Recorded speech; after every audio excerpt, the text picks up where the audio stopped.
Bom dia, boa tarde, boa noite a você que está com a gente em mais uma edição, aliás, a primeira edição do ano do Urbanview. Sejam bem-vindos. E hoje, para começar o ano bem, aliás, sejam todos bem-vindos, espero contar com vocês durante todo o ano.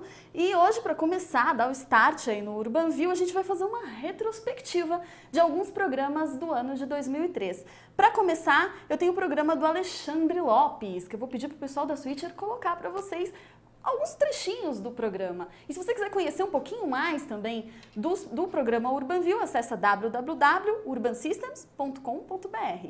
Vamos lá, edição? Entendendo o conceito de outlet, ele é um equipamento, né? Ele é um shopping center só de lojas de outlet, né? Então, se a gente for chamar um conceito, seria o outlet center, que é onde você encontra no mesmo espaço várias operações de marcas consagradas que têm a sua operação de outlet nesse shopping center. Então ele aparece da necessidade do varejista de escoar coleções passadas ou coleções antigas das suas mercadorias. Então, quando a gente vai para fora, para o exterior, um mercado de varejo que já é mais maduro, fez muito mais sentido, e a história do outlet começa em 1971 na Pensilvânia, através de um varejista, né, que ele, percebendo que vários varejistas locais tinham essa necessidade de se desfazer da mercadoria da coleção passada, ao invés de ficar carregando no seu estoque, decidiu montar uma estrutura, e esse varejista até hoje tem 2 operações nos Estados Unidos. E o que aconteceu no Brasil nos anos 90, se a gente for fazer uma análise, em 93 e 96 o Brasil teve 8 projetos de outlet que acabaram não ficando de pé ou se tornaram shoppings tradicionais mais populares. E aí, quando nós olhamos para trás, sempre é muito mais fácil fazer uma análise do que naquela época. Então, naquela época você tinha um problema de taxas de juros muito altas. Então, o varejista não tinha sobra de mercadoria, ele trabalhava com estoque sempre muito justo, porque carregar a mercadoria era muito custoso. A gente tinha um cenário de inflação que também prejudicava o crescimento do varejista. Tinha uma classe média mais achatada e o principal, e aí é um pouco dessa visão do Ibope, de que o potencial para 33 shoppings é um pouco questionável, 36 outlet centers, porque você não tinha o varejo forte.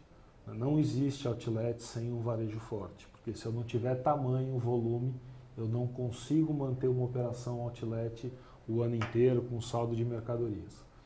Então, todo esse cenário da década de 90 foi, de uma certa forma, esse cenário econômico não foi levado em consideração pelos empreendedores até então. E o outro fator também prejudicial foi a própria concepção do modelo.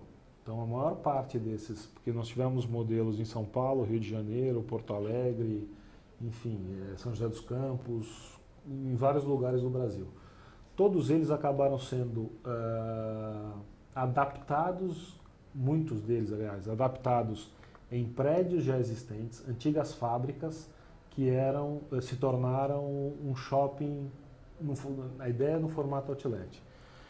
Uma das grandes importâncias para o lojista que o outlet funcione é o seu custo de ocupação. Não adianta eu ter um outro shopping, um outro prédio em outra localidade para ele vender mais barato se ele tiver o mesmo custo que ele tem no shopping tradicional. E um shopping num prédio velho, num prédio com alta manutenção, com ar-condicionado, fechado, escada rolante, você não consegue viabilizar um custo de ocupação para o lojista. Então, tudo isso foi o que foi feito na década de 90. Não, o trabalho com a marca estrangeira ele sempre é um pouco maior, porque você tem que explicar o potencial, quer dizer, explicar o produto para que ele possa efetivamente acreditar e confiar no produto. O Brasil, para essas marcas, para essas grifes internacionais, passou a ser efetivamente um mercado a ser trabalhado, né? Então, algumas marcas que estavam alguns anos atrás aqui no Brasil com representantes passaram a assumir a operação para abrir mais pontos de vendas, e esse é um cenário que a cada ano isso vai aumentar. Então essas marcas estão no Brasil. Agora é aquilo que acontece, nós temos marcas estrangeiras que estão aqui com 2 lojas que não faz sentido eles estarem aqui com outlet. Então, marcas que estão entrando no país, não vai fazer o menor sentido eles entrarem via outlet, mesmo que eles tenham um canal outlet já maduro lá fora. Então, esse processo vai ser sempre, essas marcas vão acabar sempre escolhendo os melhores projetos, né, os melhores produtos e as melhores praças. Isso que eu ia perguntar, essas marcas internacionais, quando tem condições de entrar no outlet brasileiro, elas fazem alguma exigência ou elas pedem algum tipo de garantia para estar presente dentro do outlet? Ou tem algum receio, só para complementar, tem algum receio de perder um público específico dentro desse conceito dos shoppings versus outlet?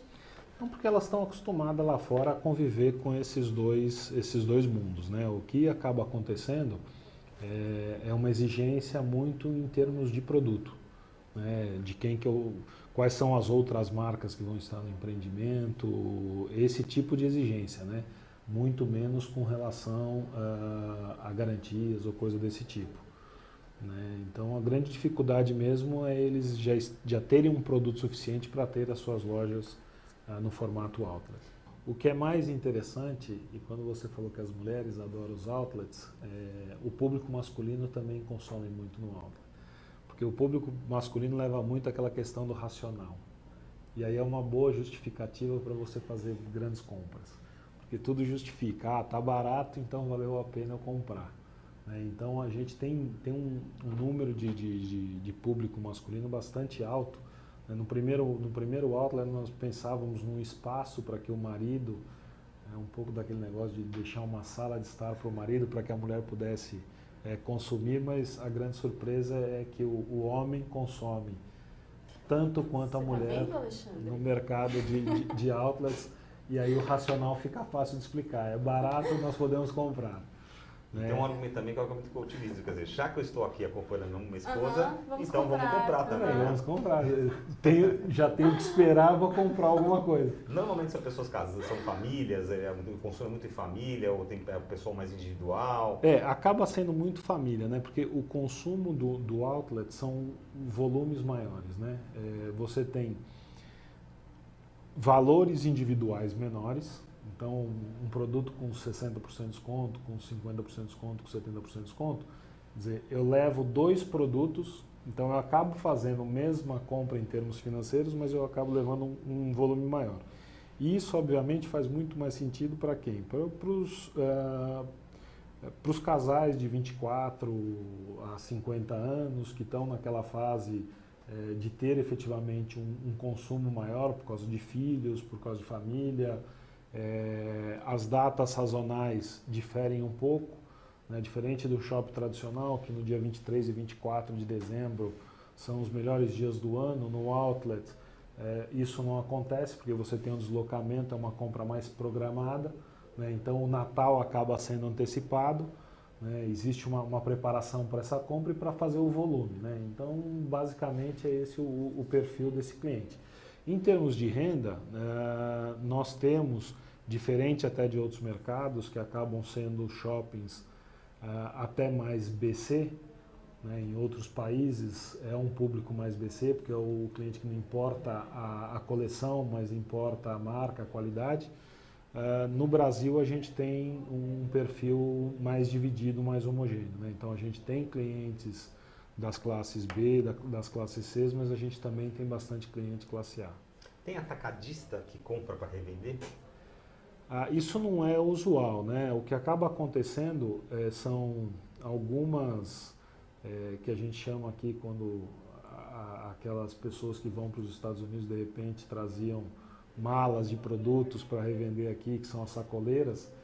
Você acaba tendo em um ponto ou outro algumas pessoas que vêm, fazem uma compra muito grande e você percebe porque aparece o cliente está lá ligando, perguntando tamanho, perguntando cores, enfim, acaba fazendo uma compra maior e revende nas praças de onde vem. Quando a gente tinha só São Paulo, isso era até mais frequente, né? Até porque nós estamos próximos de Viracopos também, então tinha muita gente que acabava vindo através de Viracopos, fazia suas compras e voltava, e aí muita gente vinha do Nordeste, né? Então até Salvador era uma das praças que a gente tinha muito desse tipo de compra. Agora com o Outlet Premium Salvador lá fica mais fácil, eles podem comprar todas as semanas. Vocês realizam pesquisas para saber da onde, antes da inauguração do empreendimento, da onde deve vir o fluxo de público e depois da inauguração do empreendimento, da onde realmente está vindo esse fluxo? Vocês costumam medir esse tipo de perfil desse público-alvo? A gente mede e, na verdade, hoje acaba sendo um diferencial até da companhia, né? Depois que nós abrimos São Paulo, todos os institutos de pesquisa ofereceram para fazer uma pesquisa para a companhia e a gente sempre trabalhou com as pesquisas. Nós temos um departamento de pesquisa interno e hoje essas pesquisas são feitas todas internamente e isso acabou dando para a gente um diferencial.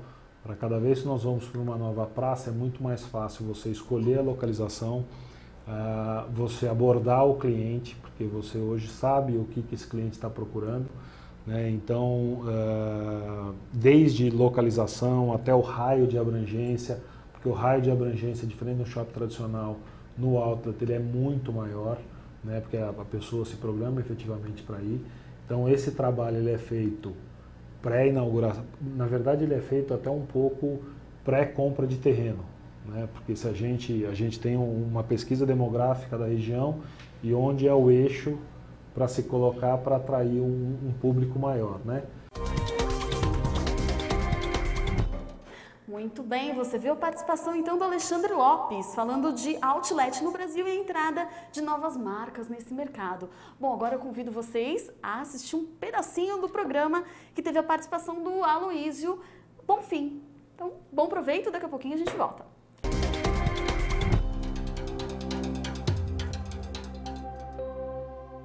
O Aerótrópolis é um conceito recente no mundo, né? A gente tem alguns casos já que existe, por exemplo, o aeroporto de Schiphol na Holanda é um clássico de aerótrópolis, e nós temos lá no aeroporto de Viracopos, com todas as apropriações, com toda a área que nós temos quase 1.000 alqueires, quer dizer, uma grande fazenda que a gente tem para desenvolver. Desses 1.000 alqueires, atualmente vocês estão utilizando quanto? Na realidade, os 1.000 alqueires são 25 km², hoje nós temos 8 km². Né? Às vezes um terço vocês utilizam. Exatamente. Dessa área. Nós temos a área, um terço da área. E nós temos aí a projeção de chegar em 25 km².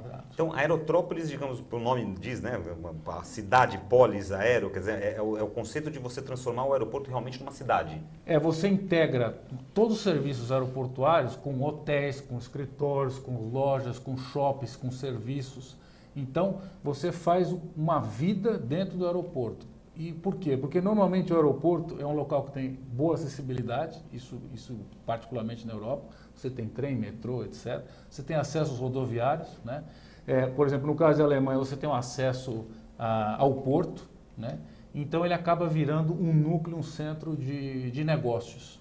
Nós somos um ente privado e a gente pode optar, seja pelo aluguel da área e deixar que alguém faça um investimento, ou seja, através da gente fazer o investimento e ir ao mercado vender isso, ou uma terceira opção que é o que a gente chama de build to suit, que é construir conforme a demanda do cliente. Tá, você constrói, você faz investimento sobre algumas especificações do cliente e esse cliente opera. Exatamente, eu alugo para ele por um determinado período. O que é muito importante saber?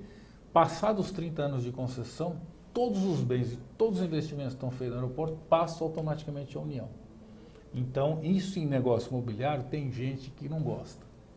Ou seja, também quanto mais cedo a pessoa começar, mais tempo ela vai poder usufruir, assim como vocês. Exatamente. Que também não tem garantia de renovação. Você tem algum mecanismo de preferência de renovação caso a operação do aeroporto esteja contente? Olha, na realidade, ou isso não, uma licitação terminou, abre uma licitação? Não, na realidade a gente tem um contrato de negociação de 30 anos, mais 5, pode ser prorrogado automaticamente por mais 5, e a gente entende que a prorrogação é função de inconformidades. O que são inconformidades? Eu ganhei a licitação do aeroporto e dei um preço função de algumas condições. Se eu começo a encontrar condições que não estão de acordo com o que eu coloquei na minha oferta, eu tenho direito a fazer uma reivindicação e essa reivindicação sempre é paga numa extensão de prazo. Então, por exemplo, vou dar um exemplo, não é o caso. Eu recebi uma série de ativos dentro do aeroporto, todos os equipamentos, empilhadeiras, computadores, sistemas. Se eu começo a encontrar problemas nesse sistema e tem que fazer um investimento que não estava previsto, eu posso fazer uma reivindicação ao governo e ganhar uma prórroga de prazo. Mas eu não posso garantir ao investidor. A Infraero é uma empresa, é a maior administradora de aeroportos do mundo, né? Ela administra todos os aeroportos do Brasil, não existe empresa no mundo que administra isso. Tem muita competência instalada, só que ele tinha um limitador muito grande de atuação, que é efetivamente a lei de licitação pública. Então, quando você precisa fazer uma obra emergencial, arrumar um banheiro, arrumar uma sala de embarque, remodelar um pátio, ele tem que fazer uma licitação, ele pode levar de 6 meses a 2 anos para realizar isso. E uma empresa privada pode começar uma obra dessa em semanas. Então, eu acho que esse misto que a gente está fazendo, infraero privado, é muito bom. Nós temos a competência dele, nós temos ficamos com mais de 50% da equipe, né, infraero do aeroporto, e com a agilidade de um privado. Eu acho que isso é uma equação muito, muito interessante para dar certo. E aí é interessante, porque, imagino eu, porque o governo fica no seu papel de garantir os investimentos, de fiscalizar o bom funcionamento do aeroporto, bom funcionamento da concessão que foi otorgada, exatamente, enquanto que a iniciativa privada tem a agilidade, tem a rapidez, porque aí começa a haver realmente uma disputa por mercado, né? Quer dizer, você tirar a carga daqui, tirar voo dali, né? O passageiro preferir. É uma luta pela maior eficiência, para você trazer o máximo possível de rendimento para o seu aeroporto. E aí como é que você faz isso? Melhorando e pondo um bom serviço. Então é bom, todo mundo ganha, eu acho. O que é uma concessão aeroportuária? Eu estou usando o aeroporto e é como se eu pagasse um aluguel, que é o que a gente chama de outorga. Então, anualmente, a gente tem que pagar uma grande quantia de dinheiro para o governo federal pela utilização do aeroporto. Em contrapartida, eu posso, como um agente privado, explorar todos os negócios comerciais lá. E todas as receitas do aeroporto são minhas, seja tarifárias, que seriam pouso, decolagem, tarifa de passageiros, carga, ou não tarifárias, que a gente chama de comerciais. Exploração de pontos comerciais, construção de um hotel, esses tipos de negócio. Então é uma conta muito quer dizer, eu opero, tenho um custo com a operação, tenho que pagar um aluguel. Quanto melhor você rentabilizar aquela história, melhor vai ser a sua performance. Melhor resultado. E o que acontece? Nós todos os concessionários, temos nesses primeiros anos um grande volume de investimento. E que a gente dividiu em obras emergenciais, que são as obras que a gente tem que fazer imediata, por exemplo, duplicação de banheiro, aumentar as salas de embarque, mudar a sinalização, melhorar os estacionamentos todos, né? Isso a gente tem visto nos aeroportos concessionados. E temos também um plano de investimento que é a construção de um novo terminal, no caso de Viracopos, um novo terminal para 14 milhões de passageiros, moderno, um terminal bastante grande, assim como os outros aeroportos também estão construindo terminais novos. Vocês assumiram o aeroporto quando? Nós assinamos o contrato em junho do ano passado, nós assumimos em novembro com a supervisão da Infraero e a partir de fevereiro efetivamente nós sozinhos. O aeroporto de Viracopos é o maior aeroporto, transporta 34% de toda a carga aérea que chega ao Brasil. Nós estamos lá na região num polo de excelência tecnológica e automotiva. Então, muitas peças e muitos componentes eletrônicos são importados pelo aeroporto. Nós temos de 13 a 15 voos internacionais de cargueiro puro toda noite. Nós fomos recém-habilitados para receber o 747-800, que é um gigante, foi o primeiro aeroporto na América Latina habilitado para isso, que carrega 120 toneladas de carga, né? E a gente está buscando também, precisa trazer voos internacionais de passageiros, porque hoje a equação da aviação, ela se complementa com passageiros e carga no porão dos passageiros, ou na barriga dos passageiros, como a gente fala. Então é muito importante a gente trazer os passageiros e continuar aumentando a carga. Realmente o aeroporto tem preço mais alto que outros locais. E aí, isso é mundial, na sua visão? É mundial. Porque acontece, o aeroporto você trabalha 365 dias por ano, 24 horas por dia. Você tem uma rotação, você tem que ter uma quantidade de gente trabalhando num bar, numa cafeteria, muito maior do que num shopping, em qualquer outro lugar. Paralelo a isso, todas as pessoas que vão trabalhar no aeroporto são obrigadas a fazer um curso de segurança, né? seja se identificar uma mala abandonada no pátio, seja uma atitude suspeita. Então, todas as pessoas que trabalham lá. Então, tudo isso demanda tempo e demanda uma quantidade de gente muito grande. Ou seja, o investimento para você operar um restaurante num aeroporto, teoricamente, é maior do que você faz quando você monta ele num shopping center normal. E a logística também é muito diferente. Você entrar com um produto, você sair com lixo, é uma logística muito diferente do que porque você está com o aeroporto em movimento de um shopping que ele fecha 10, 11 horas da noite, você tira todo o lixo, renova todos os seus estoques. O aeroporto, ele é um ser vivo que você tem que estar... Então, tudo isso demanda mais custos, né? E outra coisa, o aeroporto, por exemplo, Viracopos, chega a passar 40 mil pessoas por dia. Quer dizer, você tem um volume, um faturamento grande, mas tudo isso demanda custos, né? Na realidade, o que acontece? Nós temos uma cultura, nos aeroportos brasileiros, nós temos muito poucos serviços dentro da área restrita. O que a gente chama de área restrita? É a pessoa que passou o raio-x para embarcar, você tem pouca opção de café, de lanche, de loja, etc. Diferente do que você vê nos Estados Unidos e na Europa. No nosso projeto, por ele ser um aeroporto hub de conexão, nós temos quase 40% das pessoas que estão em conexão, a gente privilegiou muito essa área restrita. Essa área onde o passageiro já está presente. Ele está presente. Ele chega de um voo e vai embarcar no outro voo. Tem 1 hora, tem meia hora. Ele nem sai daquela área, né? Ele tem todo o conforto para ficar dentro desse... Então, isso é um serviço que a gente quer dar, que a gente acha bastante interessante.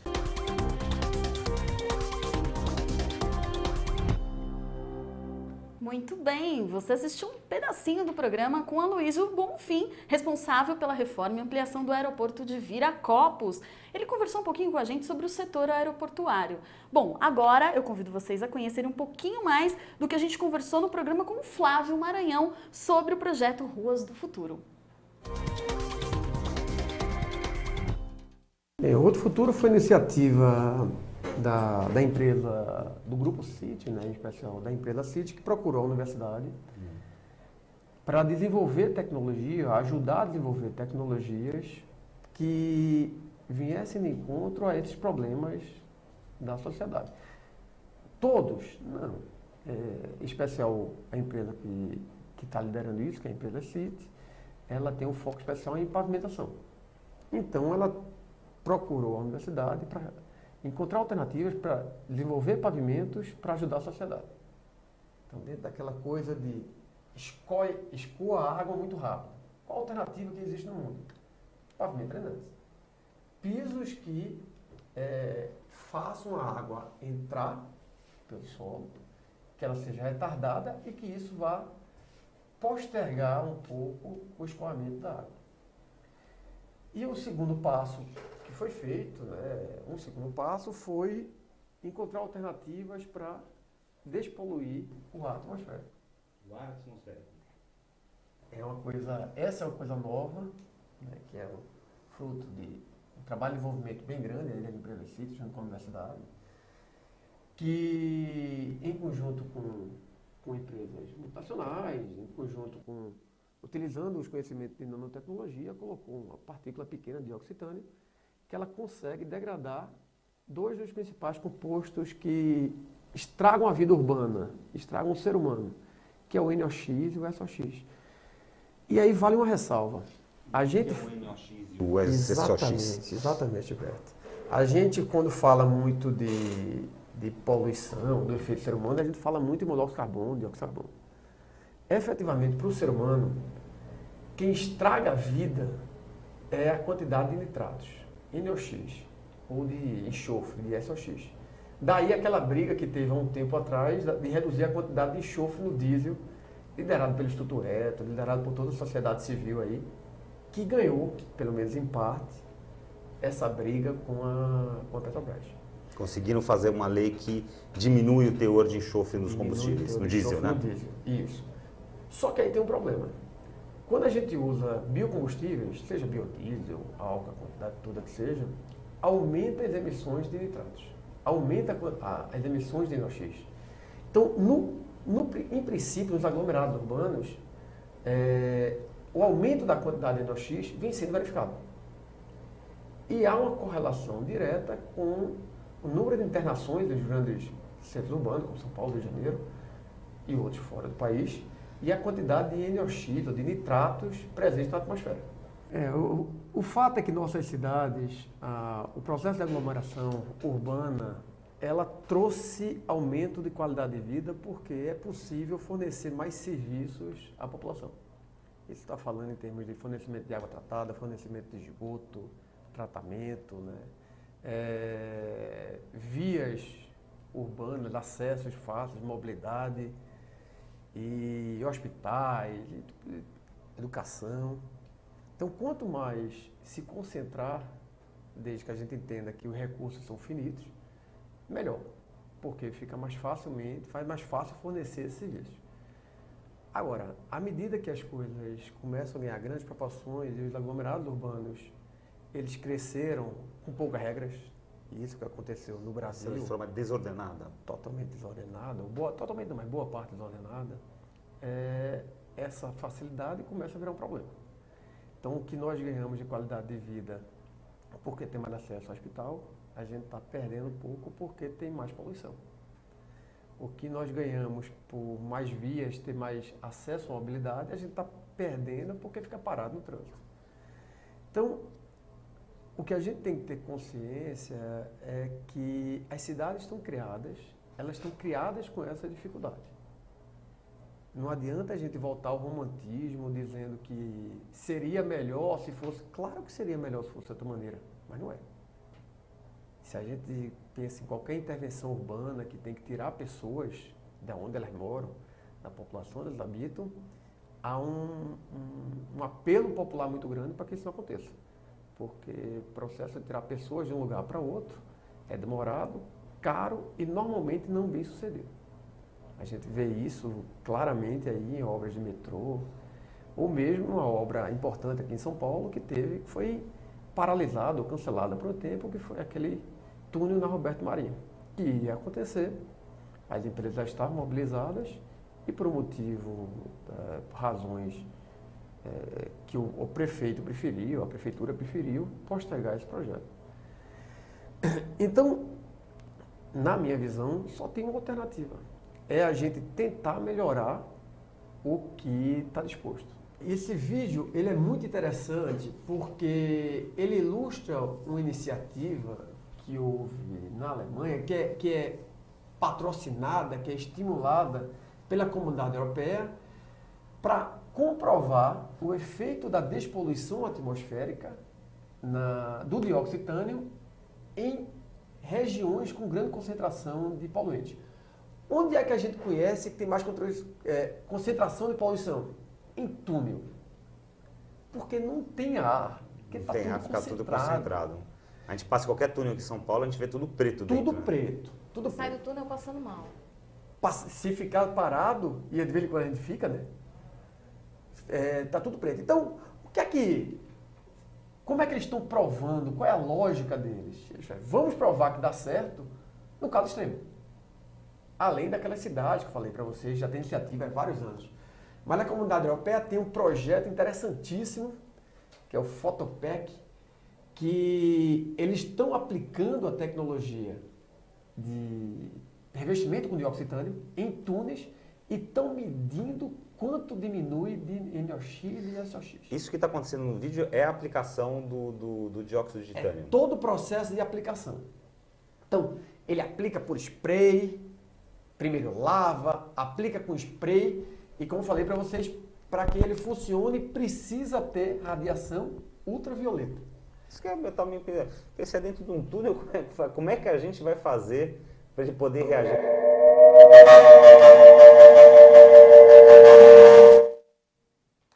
Muito interessante o trabalho do Flávio. E, bom, também preocupante também a situação do trânsito que a gente vive aí, né? O caos, na verdade, do trânsito e da poluição também. Bom, agora eu convido vocês a participar e a conhecer um pedacinho mais do nosso próximo e último vídeo, que é com o Luciano Almeida.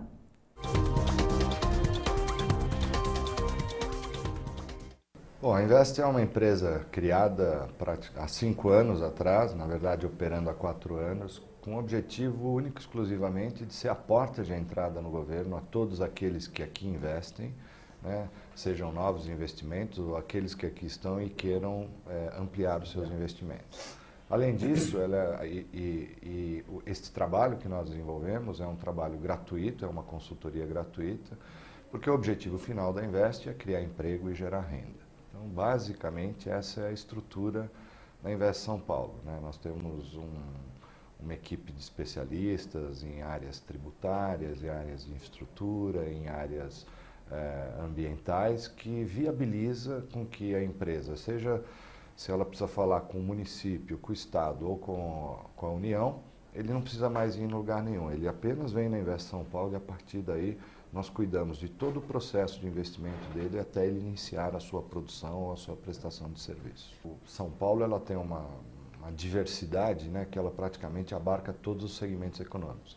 Eu brinco que quando alguém fala assim, por exemplo, São Paulo produz 70% da borracha do país, né? E é uma coisa quando a gente pensa, né, a borracha natural.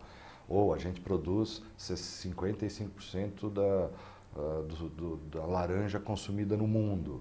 Ao mesmo tempo, nós somos o terceiro maior fabricante de aeronaves. Se fôssemos um país, seríamos, acho que, o 11º maior produtor de veículos. São Paulo tem uma diversidade de todas as cadeias, praticamente, de produção. Porém, nós temos focado nesses segmentos por uma questão muito importante, que é a agregação de valor. Então, quando eu falo, por um fortalecimento de vocações já existentes. Então, quando eu falo ciências da vida e saúde, aqui é o centro da América do Sul, né? Então, você vem gente do mundo inteiro para tratar aqui de outros estados e você tem, então, um grau de excelência que realmente é importante.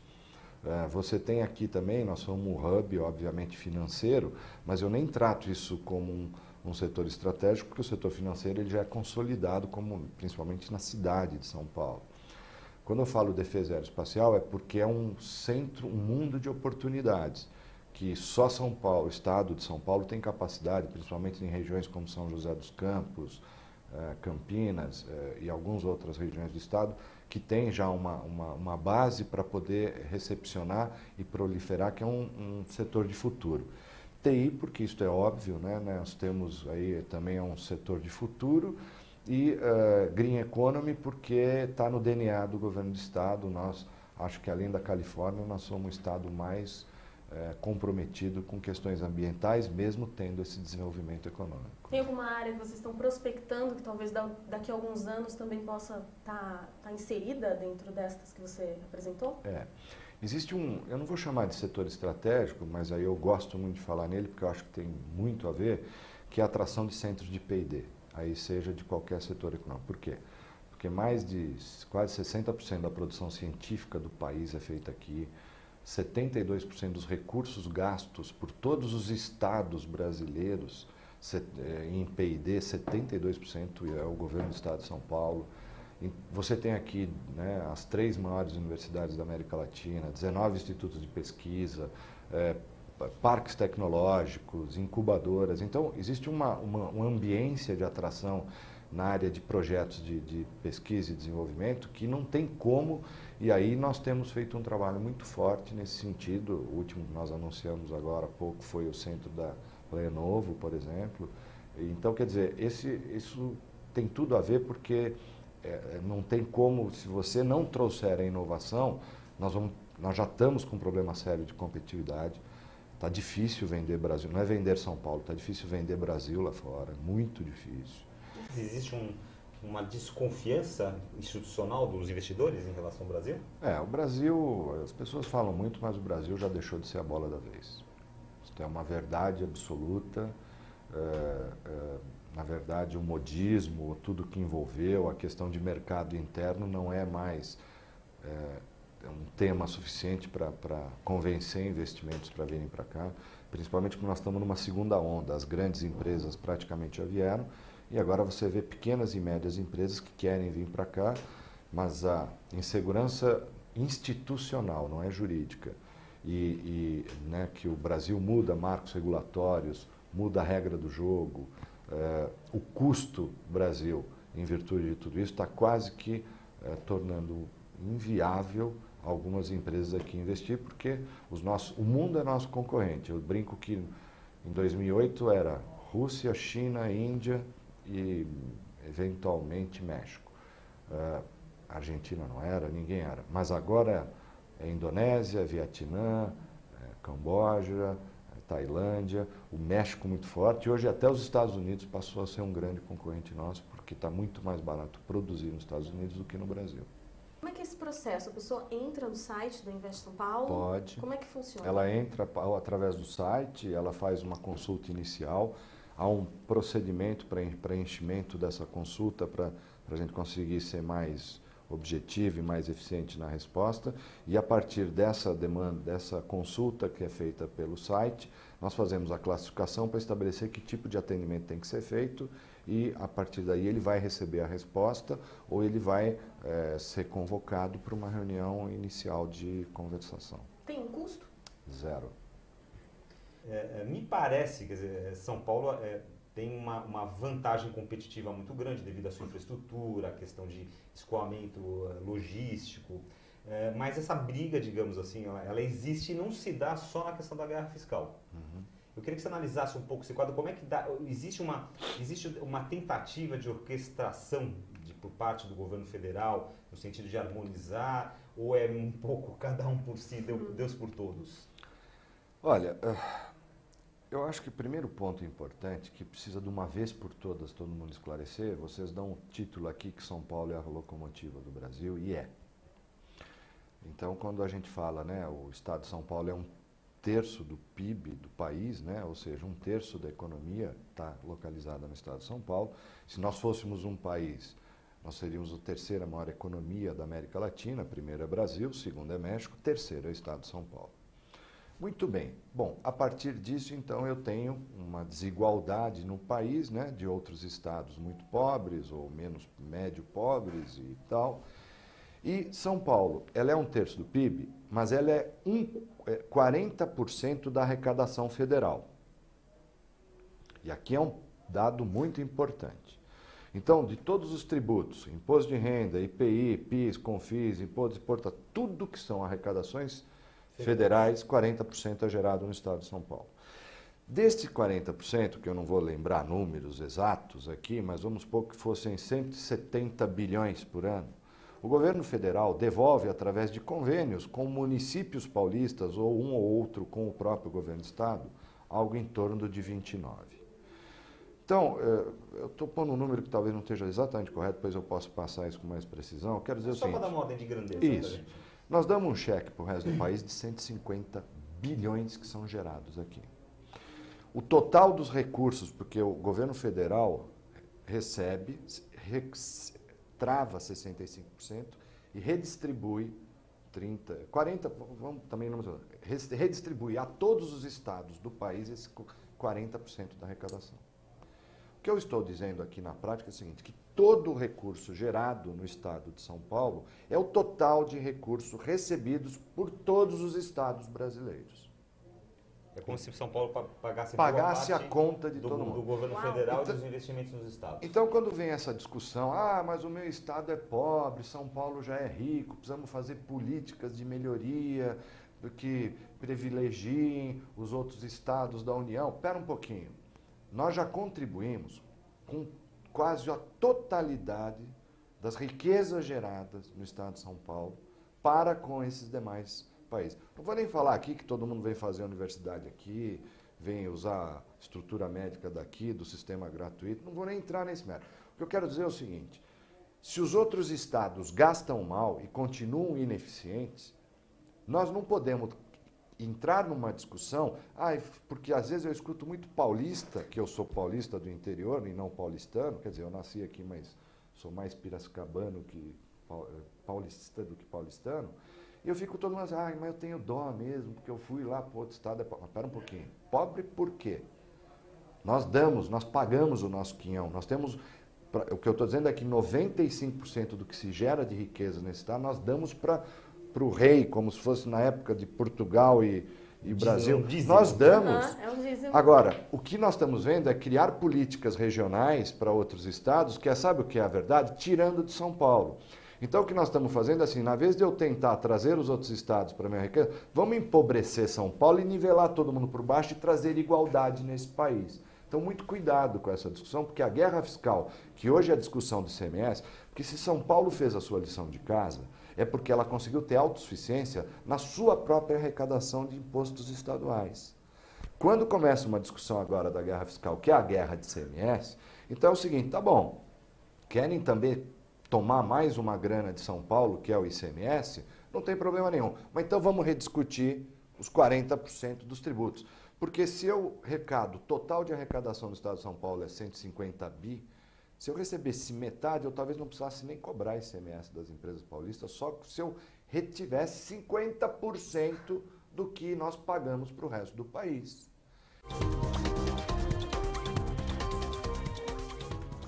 Muito interessante, então, a participação do Luciano Almeida aqui no UrbanView. Quer conhecer um pouquinho mais dos vídeos do UrbanView? Acesse www.urbansystems.com.br. E a gente chega ao fim do nosso UrbanView, do nosso primeiro UrbanView do ano de 2014. E não perca o próximo UrbanView, que vai conversar com Cláudia Visoni sobre hortas urbanas e utilização dos espaços públicos. Você vai conhecer um novo jeito de ver a cidade. Então estamos combinados, é no dia 15, às 17h15, aqui na AltV e no UrbanView. Até lá!